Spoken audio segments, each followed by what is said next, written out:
पण आत्ताचा दलबदल हा स्वार्थी दलबदल आहे. बाळमानेंना अन्यत्र जाण्याशिवाय पर्याय नव्हता. ते अपक्ष पण उभे राहू शकले असते ना. 1952 सालपासून तर रेकॉर्ड काढलं, कोणीही मतदारांनी अपक्षाला निवडून दिलं. आमदार उदय सामंत साहेब आहेत, भैया सामंत आहेत, यांच्या राजकारणाकडे तुम्ही कसं बघताय?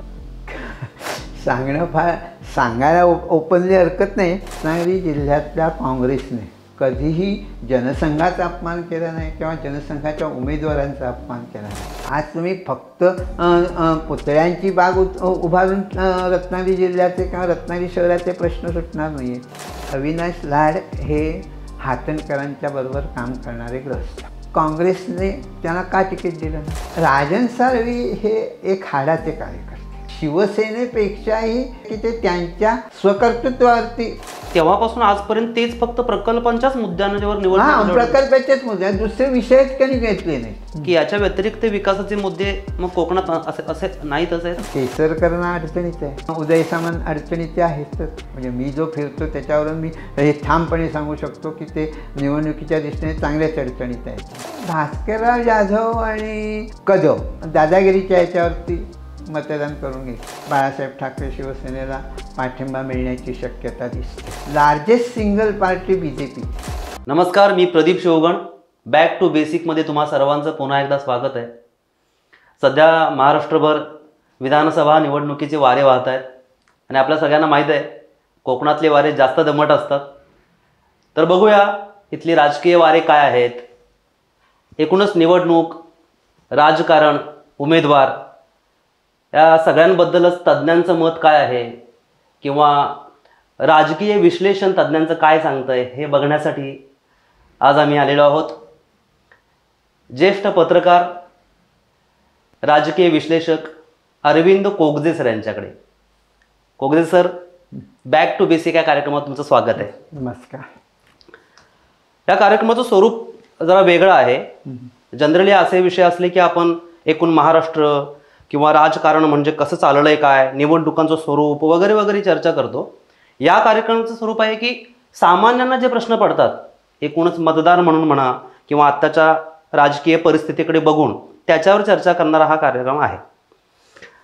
विशेषतः आपण कोकण, त्यातल्या त्यात विशेषतः रत्नागिरीवर जास्त भर देणार आहोत. सामान्यांना एक प्रश्न पडतो सध्याच्या राजकीय परिस्थितीवर. तुम्ही आता सांगताना आम्हाला कळलंच की आधी कसं होतं की आता लोक पक्षाला मतदान करतील असं वाटतं, चिन्हाला मतदान करतील असं वाटतं की उमेदवाराचा चेहरा बघून. कारण चिन्ह वाढलेले आहेत, पक्ष आता वेगवेगळे झालेले आहेत आणि उमेदवार. तर तुम्हाला काय वाटतं कसं असेल यावेळेचं राजकारण? कोकणची किंवा रत्नागिरी जिल्ह्याची, म्हणजे पूर्वीचा अविभाज्य रत्नागिरी जिल्हा किंवा आताचा रत्नागिरी जिल्हा जर विचार केला तर पक्षाला मत देणारा इथला मतदार आहे. उमेदवार कोण आहे हे नाही. पण अलीकडची 2 इलेक्शन्स जर बघितली तर लोकांपेक्षाही राजकीय पक्षांचा आपल्याकडे जास्तीत जास्त मतदार कसा येईल ही बघण्याची आणि त्या दृष्टीने प्रयत्न करण्याची वृत्ती वाढलेली आहे. आणि रत्नागिरी किंवा कोकणच्या राजकारणाच्या दृष्टीने ती घातक आहे. कारण कोकणामध्ये राजकारण होतं, निवडणुकीपुरती असतं. निवडणुकीची विजयी मिरवणूक झाली की दुसऱ्या दिवशी सगळ्या पक्षाचे लोक एकमेकाकडे येतात जातात, सगळं घडत असतं. पण अलीकडच्या 2 इलेक्शन्समध्ये माझा जो अनुभव आहे तो असा आहे की इलेक्शन संपल्यानंतर ते वातावरण निर्माण होत नाही. त्याला कारणं अनेक असतील, म्हणजे एकच कारण आहे अशातलं काही भाग नाही. पण आत्ताचे राजकारणी, मग ते काँग्रेस असो, BJP असो किंवा शिवसेना असो, हे आपल्या पक्षाचं प्रतिष्ठा हे जास्त बघायला लागलं. अच्छा. आणि त्यामुळे वातावरण दूषित होतं. म्हणजे तुमचा अभ्यास असं सांगतो की फक्त आपल्या पक्षाला महत्त्व दिलं तर वातावरण दूषित होतं असं मत? हां होतं. कारण काय माहिती आहे का, मी एका पक्षा विचाराचा असेल, दुसऱ्या विचाराचा असेल, पण रोजच्या व्यवहारामध्ये आपले एकमेकांशी बोट होत असते, हे होत असतं. त्यामुळे ते वातावरण असू नये अन्य वेळी, असं माझं स्वतःचं मत आहे. अच्छा. पण आता कोकणाचा कल असा वाटतोय की पक्षाला बघूनच मतदान होईल कदाचित. नाही, आत्ताच्या ह्या इलेक्शनला तर निरनिराळ्या मतदारसंघात निरनिराळे गणितं मांडली जाते. अच्छा. हां, म्हणजे उदाहरणार्थ द्यायचं झालं तर रत्नागिरीची जागा ही बी जे पीची, हं. ती बी जे पीला मिळाली नाही. हां. त्याच्यानंतर बी जे पी अंतर्गत शहर शहर काटश हा विषय असतो, असतो. म्हणजे प्रत्येक पक्षामध्ये असतो, पक्षामध्ये. तो असतो. तर आत्ताच्या इथे बघितलं तर आज लोक हे शिवसेनेला मत देण्याच्या मनस्थितीत नाही, पण पर्याय काय की यावेळेचं वातावरण फार निराळ आहे.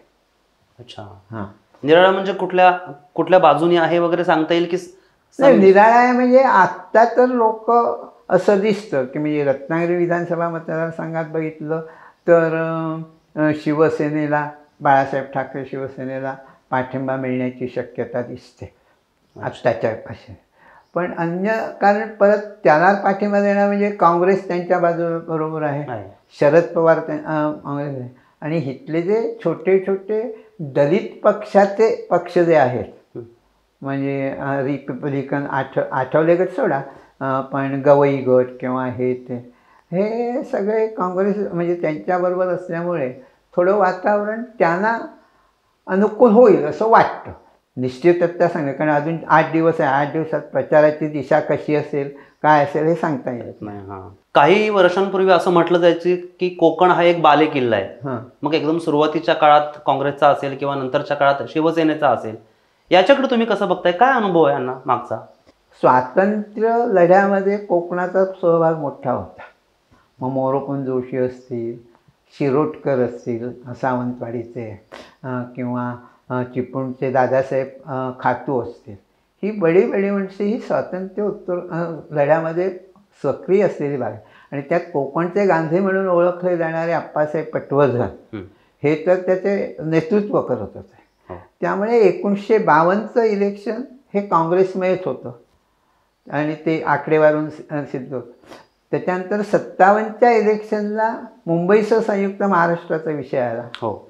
त्यामुळे आणि मुंबईचा आणि कोकणचा संबंध असल्यामुळे कोकणातली जनतेने संयुक्त महाराष्ट्राच्या बाजूने कौल दिला. आणि 62 सालापासून जो परत सुरू झाला काँग्रेसच्या बाजूने, तो जवळजवळ 85च्या इलेक्शनपर्यंत हा काँग्रेसचाच बालेकिल्ला होता.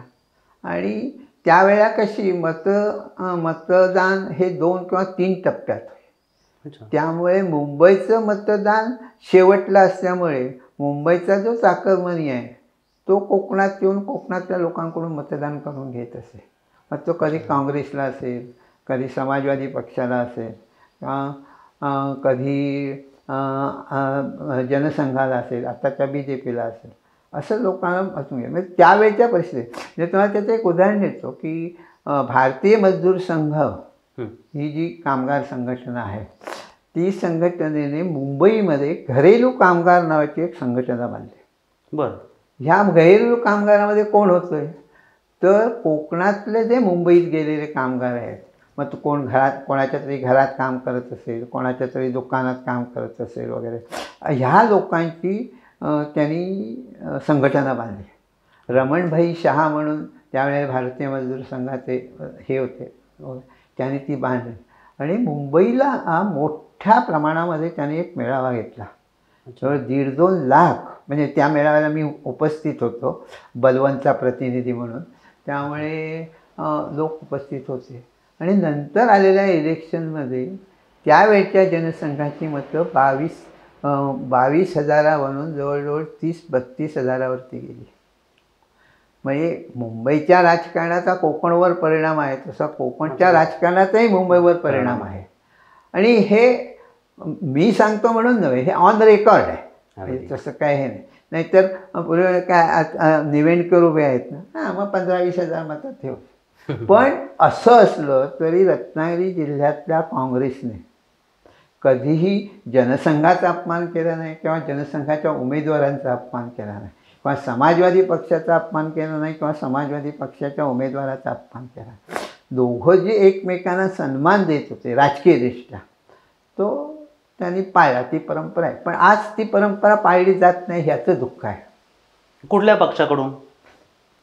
आता तसं विचार केला तर सगळ्याच पक्षाकडून. म्हणजे असं अमुकच असं आहे असं काही नाही. म्हणता येणार नाही. काही प्रमाणात काँग्रेसकडूनही होतं, काही प्रमाणात BJP कडूनही होतं. आणि आता समाजवादी पक्ष तर रत्नागिरी म्हणजे कोकणामध्ये राहिलाच नाही. म्हणजे ही उमेदवारांची मानसिकता त्यावेळेच्या आणि आताच्या बदलणे म्हणायला हरकत नाही. फार फरक पडतो. खूप सर आता एक असं वातावरण आहे, काही लोक बंड करून दुसऱ्या पक्षात गेले, पक्ष नवीन उभारला गेला. चर्चाच आपली निवडणूक राजकारण असल्यामुळे उघड बोलायला हरकत नाही. शिवसेना, जुनी शिवसेना म्हणजे उभाटा आणि असा शिंदे असे 2 गट पडले, किंवा राष्ट्रवादीचे गट पडले, जे काय असतील. तर बंडखोरी केल्यामुळे काही जनतेमध्ये थोडीशी म्हणजे असंतोषाचं वातावरण असतं म्हणतात, किंवा काही लोक दुखवले जातात मतदार म्हणून, काही उगाच दुखवले जातात. हे सामान्यांचं झालं. तुम्ही राजकीय विश्लेषक म्हणून या बंडखोरीकडे किंवा अशा दल बदलण्याकडे कसं बघताय? दल बदल हा होत राहतो. म्हणजे 1952 सालापासून जरी तुम्ही रत्नागिरी जिल्ह्याचा अभ्यास केला तरी कोणी नाही कुठेतरी इकडच्या पक्षात तिकडच्या पक्षात हे सर्वसाधारणपणे इलेक्शनच्या काळामध्ये जास्त प्रमाणात होतं. एरवी काही तसा संबंध येत नाही. पण आत्ताचा दलबदल हा स्वार्थी दलबदल आहे. मी स्वार्थी शब्द वापरतो. स्वार्थी दलबदल आहे. म्हणजे आत्ता असं मला वाटतं की BJPची महायुती सत्तेत येण्याची शक्यता आहे, मग आपण तिकडे सरका.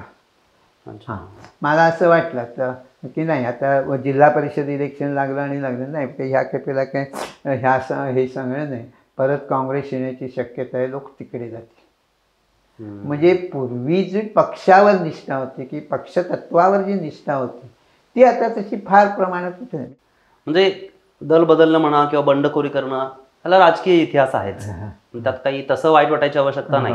माणसं दुखवली जातात आणि मग मतदानावरचा नक्कीच परिणाम होतो. आपण थोडंसं बाहेरनं बघत होतो की काय कल आहे, कसं आहे. आता आपण रत्नागिरीबद्दल विशेष बोलणार आहोत, तर मी जरा थेट प्रश्न विचारतो की आता भाजपमध्ये बऱ्याच वर्ष काम केलेले आपले माजी आमदार बाळ मानेसाहेब उभे आहेत. मग त्यांना आत्ता यावेळी BJPकडून तिकीट मिळालं की नाही मिळालं माहीत नाही आम्हाला, किंवा काहीतरी बदल झाला आणि मग ते आता उभाट्याला जॉईन झालेत आणि उभारतात. या सगळ्या प्रक्रियेकडे बाळ मानेंकडे तुम्ही कसं बघताय?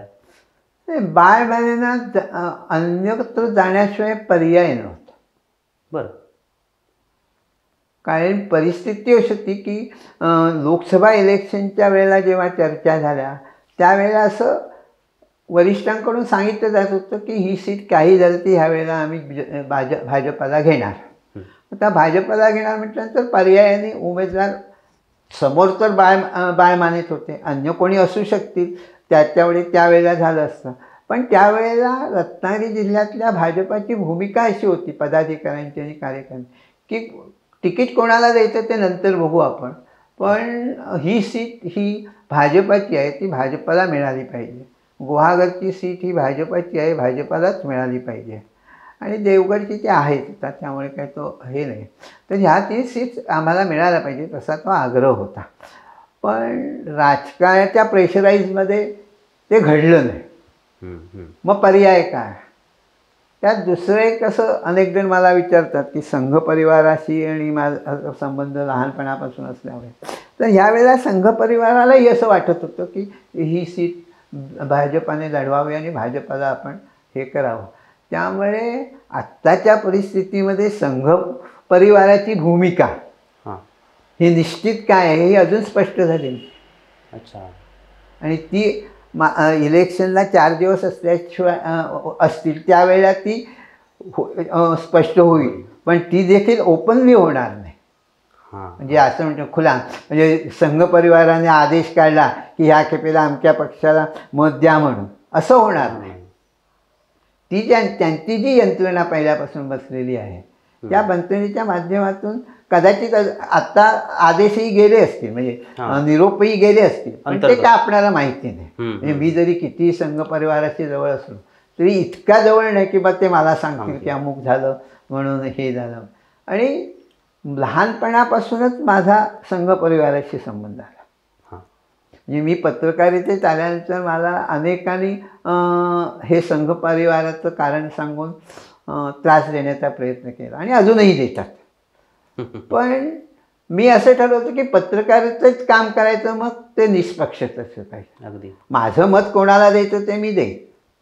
बरोबर. तर आता आपण बाळमाने साहेबांबद्दल बोलत होतो. हं. मला एक शंका म्हणून विचारतो, एक सामान्य प्रश्न. मग ते अपक्ष पण उभे राहू शकले असते ना? नाही, अपक्ष उभं राहण्याचा विचार झाला, हां. पण रत्नागिरी जिल्ह्याची परंपरा म्हणजे पूर्वीचा अविभाज्य रत्नागिरी जिल्हा आणि आताचा रत्नागिरी सिंधुदुर्ग जिल्हा ही अपक्ष उमेदवार निवडून देण्याची वृत्ती नाही. मतदार कधीही 1952 सालपासूनचं रेकॉर्ड काढलं किंवा 52 सालच्या पुढे म्हणजे पारतंत्र्याच्या काळात जेव्हा इलेक्शन्स व्हायची त्यावेळेला की कोणीही मतदारांनी अपक्षाला निवडून दिलं नाही. अच्छा. तो विचार तुम्हाला प्रामुख्याने म्हणजे भास्कर जाधव जेव्हा शिवसेनेतून बाहेर पडून अपक्ष उभे राहिले, पहिले 2 राऊंड भास्कर जाधव पुढे होते, त्यावेळेला असं वाटत होतं की हे रत्नागिरी जिल्हा आपली परंपरा मोडणार, पण नाही. 3ऱ्या राऊंडपासून ते सुरू झालं ते भास्कर जाधव पडले. अपक्षाला ही ते मतदार नाहीच स्थान देत. अगदी. आता रत्नागिरी जिल्ह्याची निवडणूक किंवा राजकारण याची चर्चा जर सुरू केली तर आपण सामंत साहेबांचा विचार करणार नाही असं होऊच शकत नाही, त्यांच्याशिवाय चर्चाच पूर्ण होत नाही. अर्थात आता माजी आमदार उदय सामंत साहेब आहेत किंवा आता भैया सामंत आहेत, यांच्या राजकारणाकडे तुम्ही कसं बघताय पत्रकार म्हणून? सांगायला ओपनली हरकत नाही, पण मी त्या वादात नाही पडणार. म्हणजे त्यांचं राजकारण ते खेळत आहेत ते अयोग्य आहे हे आम्हाला पटतं, पण मी त्या वादामध्ये नाही पडणार. कारण त्यांचं जे राजकारण सध्या झालं, कारण मी तुम्हाला सांगतो की 2004 सालामध्ये ते निवडून आले बाळमानेनं पाडून. त्याच्यानंतरचं 9 सालपर्यंत ते सगळ्या पत्रकारांशी व्यवस्थित वागत होते, हे होते ते होते. 9 सालानंतर परत निवडून आल्यानंतर त्यांनी ज्येष्ठ पत्रकारांना बाजूलाच टाकलं. त्यांना ते ठराविक सर्कल असलं की पत्रकार परिषद झाली, हे झालं ते झालं असं वाटतं. त्यामुळे मी त्यांच्या राजकारणात कशाला पडू. ठीक आहे, पण त्यात आता आपण त्यांच्या राजकारणावर बोलत होतो, तर एकूण मग या सगळ्याकडे तुम्ही कसं बघताय? विकास रत्नागिरीचा, त्यांचं काम किंवा नाही, त्यांच्या कारकिर्दीमध्ये विकासाच्या कामांची घोषणा अनेक झाल्या, पण त्या घोषणांचं रूपांतर किती झालं, प्रत्यक्ष त्या घोषणा अंमलात किती आल्या, ह्याचा तर आढावा घ्यायला पाहिजे ना. आज तुम्ही फक्त पुतळ्यांची बाग उभारून रत्नागिरी जिल्ह्याचे किंवा रत्नागिरी शहराचे प्रश्न सुटणार नाही आहेत किंवा रत्नागिरी तालुक्याचे प्रश्न सुटणार नाहीत ना. आज गणपतीपुळा पर्यटन क्षेत्र म्हणून विकसित करताना तिथल्या ज्या समस्या आहेत त्या समस्या कोणी सोडवायच्या? एक सरकारमधले प्रतिनिधी म्हणून ती जबाबदारी तुमची आहे.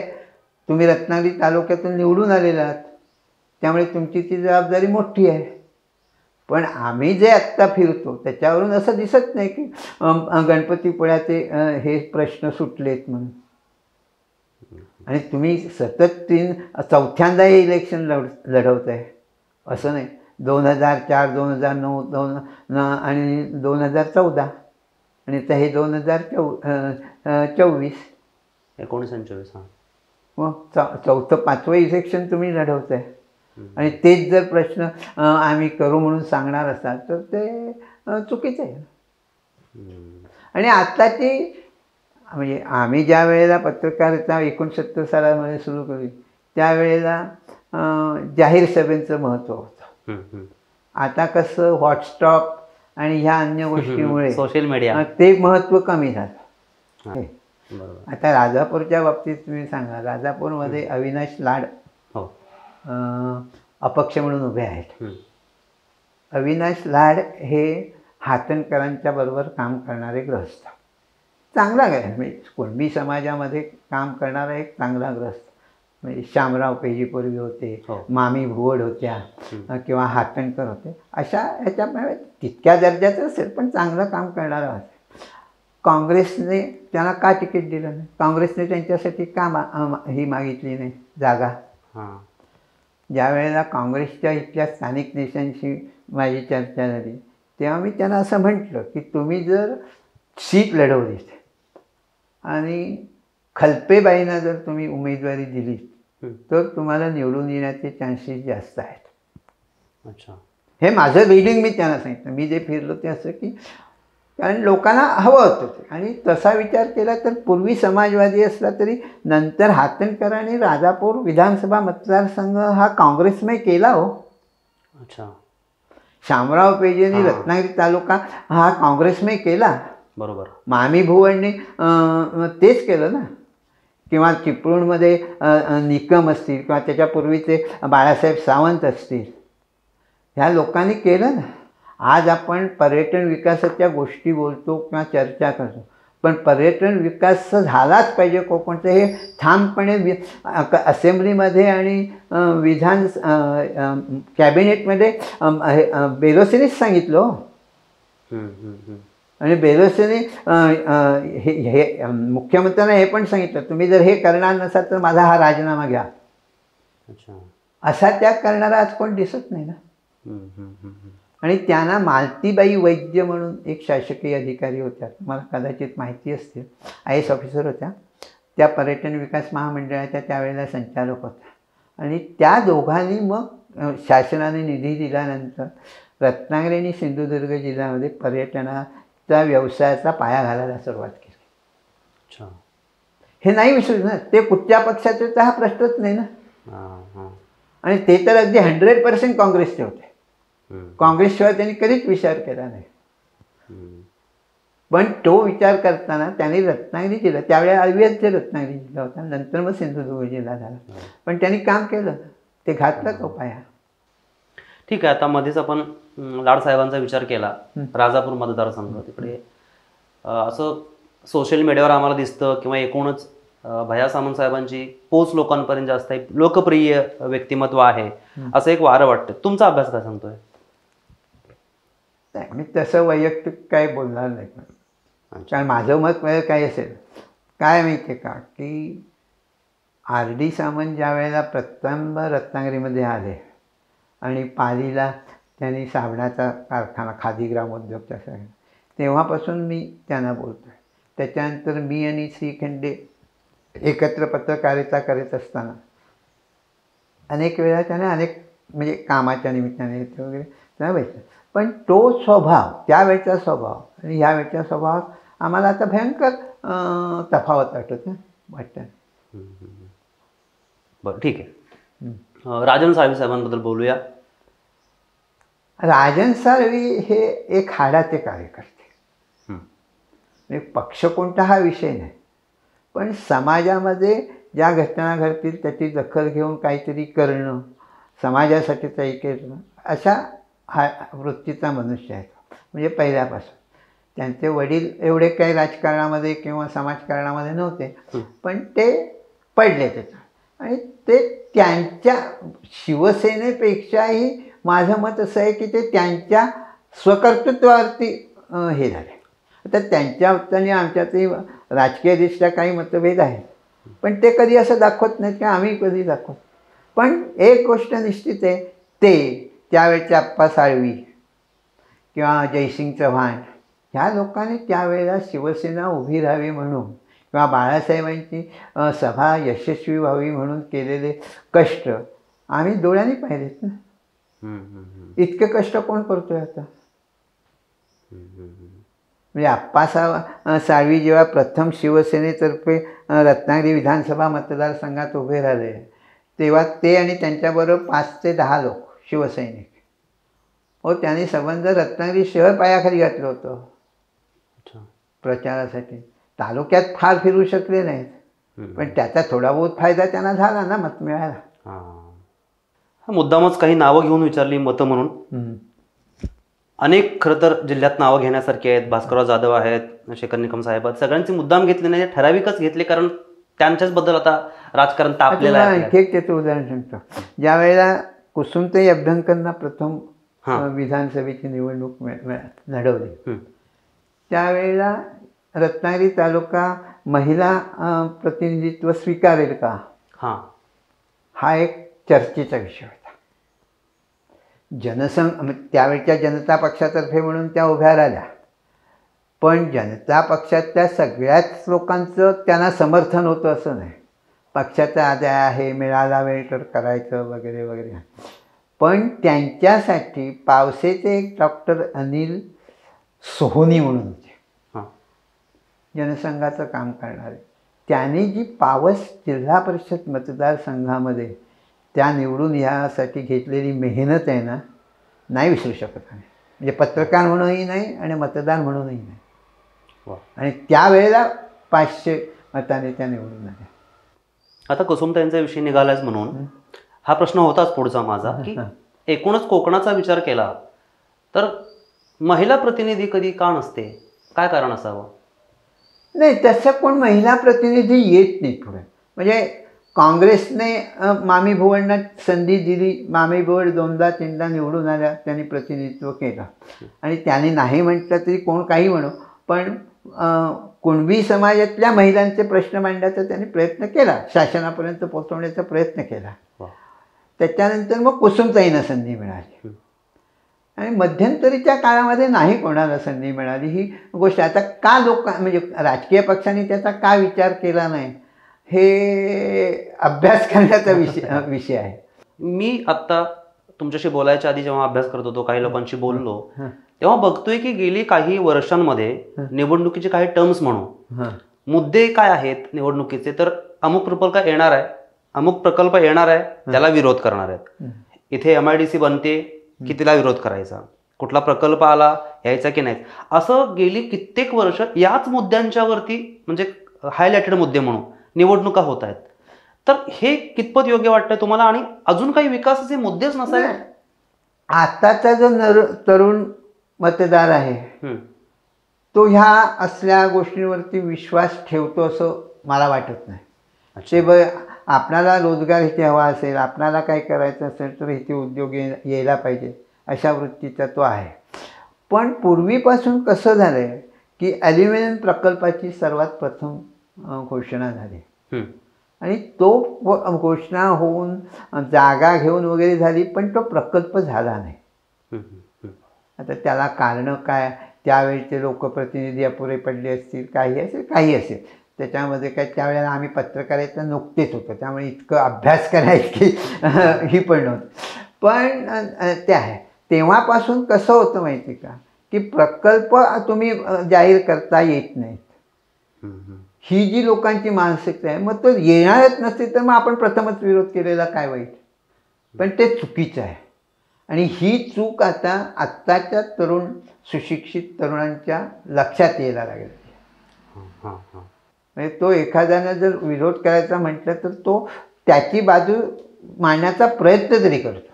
पूर्वी तसं काहीच होत नव्हतं. विरोध मोर्चाला लोकांनी बोलवलं आहे, जायचं. ते कशासाठी मोर्चा आहे, काय आहे, काय याच्याशी त्या येणाऱ्याचं काय फारसा हे नव्हतं. Social media.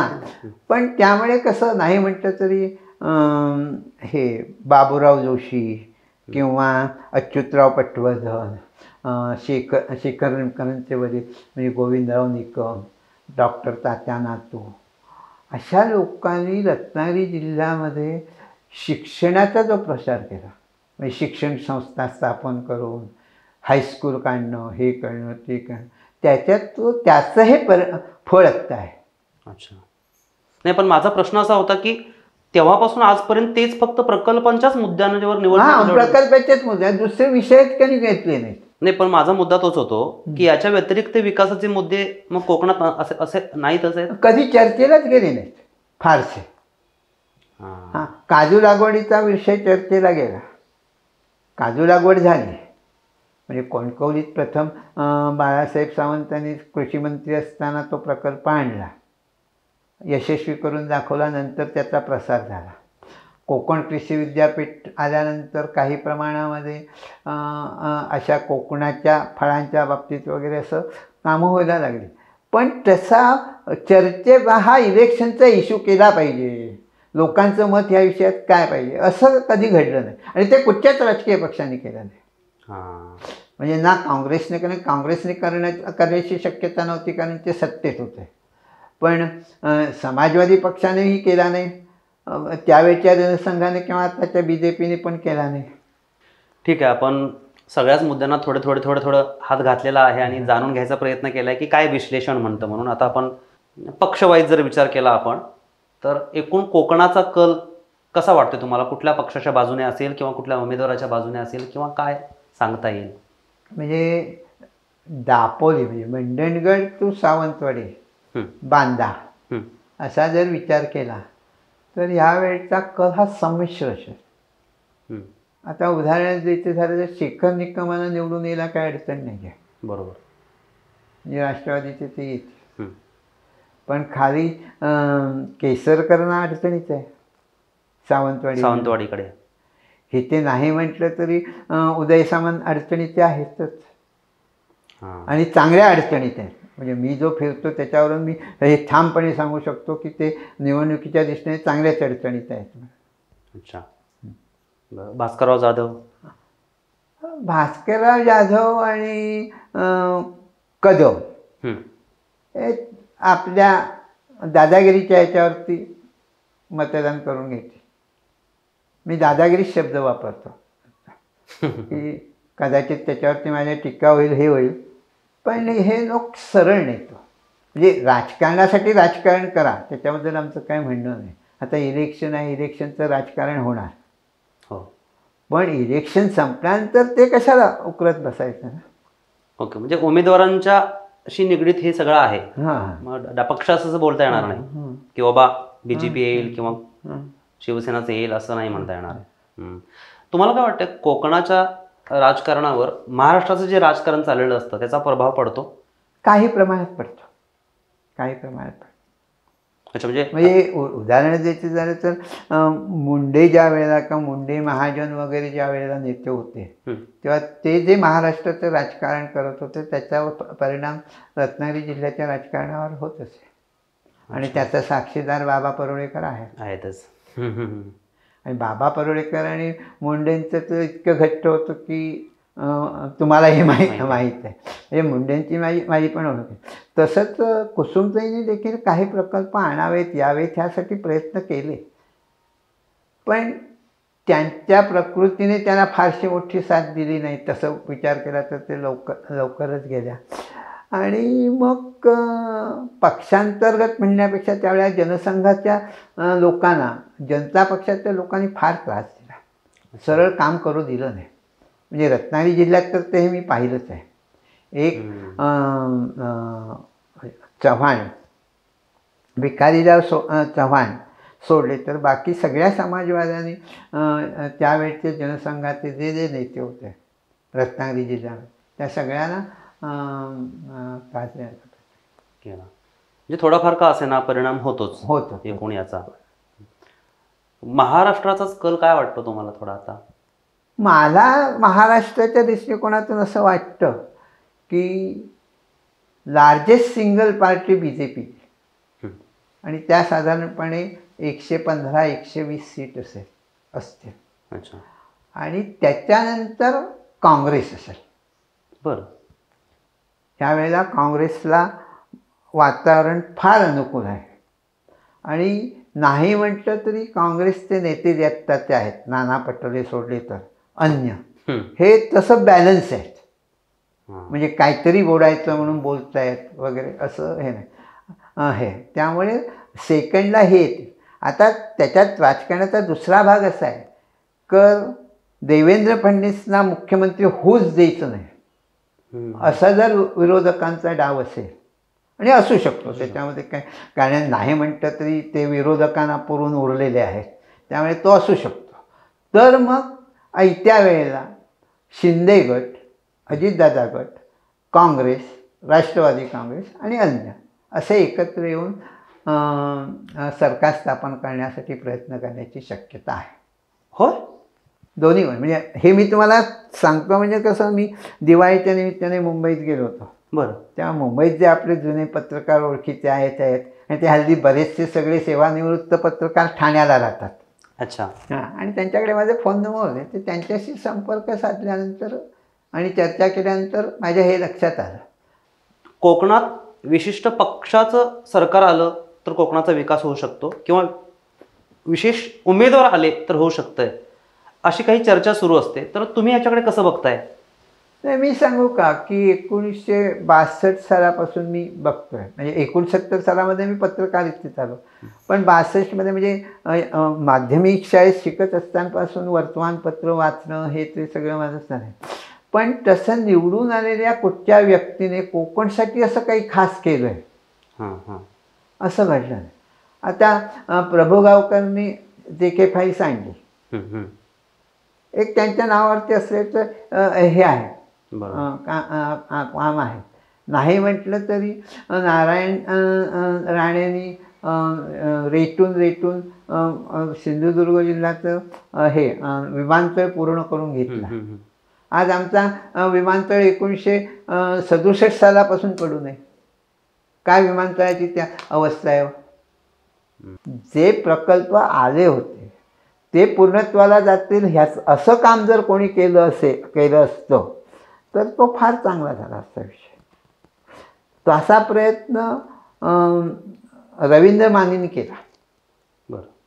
रवींद्र मानेंनी तसा प्रयत्न केला की एखादी चांगली इंडस्ट्री जी आहे किंवा काही आर्थिक अडचणीमुळे बंद पडलेली ती परत ऊर्जित अवस्था आणण्यासाठी रवींद्र मानेंनी तसा प्रयत्न केला. पण त्यांच्या प्रयत्नाला त्यांच्या पक्षाकडून फार पाठिंबा मिळाला नाही. त्यावेळेला समजा उद्धव ठाकरेने एक जरी फोन केला असता नारायण की ते हे माने म्हणतात त्याप्रमाणे करून टाका, त्यावेळेला नारायण राणेंची हिंमत नव्हती तो आदेश नाकारायचा. आता नाकारू शकते ती गोष्ट, पण त्यावेळेला ती हिंमत नव्हती ना. पण JK फाईल्स आता सांगा ना, JK फाईल्स बंद झाली, आमच्या उद्योगमंत्र्यांनी काय केलं? आता ती बंदच आहे ना.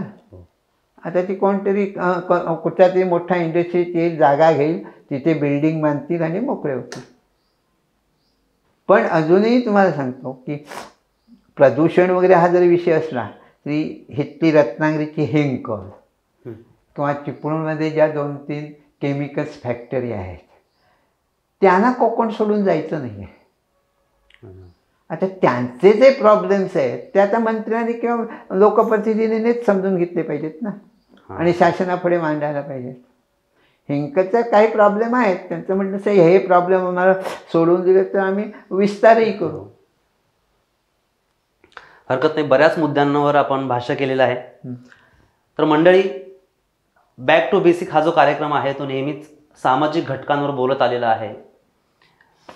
काही सोशल मुद्दे मांडलेले आहेत अनेक वेळा, पण यावेळी चर्चा अशी होती की निवडणुकांबद्दल सुद्धा काहीतरी बोलायला हवं. मग आम्ही अशा व्यक्तींना भेटलो की जे पत्रकार आहेत, ज्यांना त्याचा अनुभव आहे, निष्पक्षपणे त्यांनी आपले मुद्दे मांडलेले आहेत.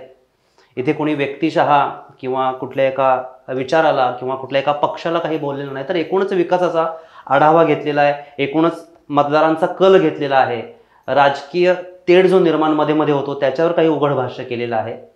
तर नक्कीच तुम्ही ही मुलाखत तशाच अर्थाने घ्याल. बॅक टू बेसिकच्या आधी मुलाखती आहेत तशा प्रकारची. याला कुठल्याही पक्षाचं, व्यक्तीचं, उमेदवाराचं असं कोंदण नाही ना टेढा आहे.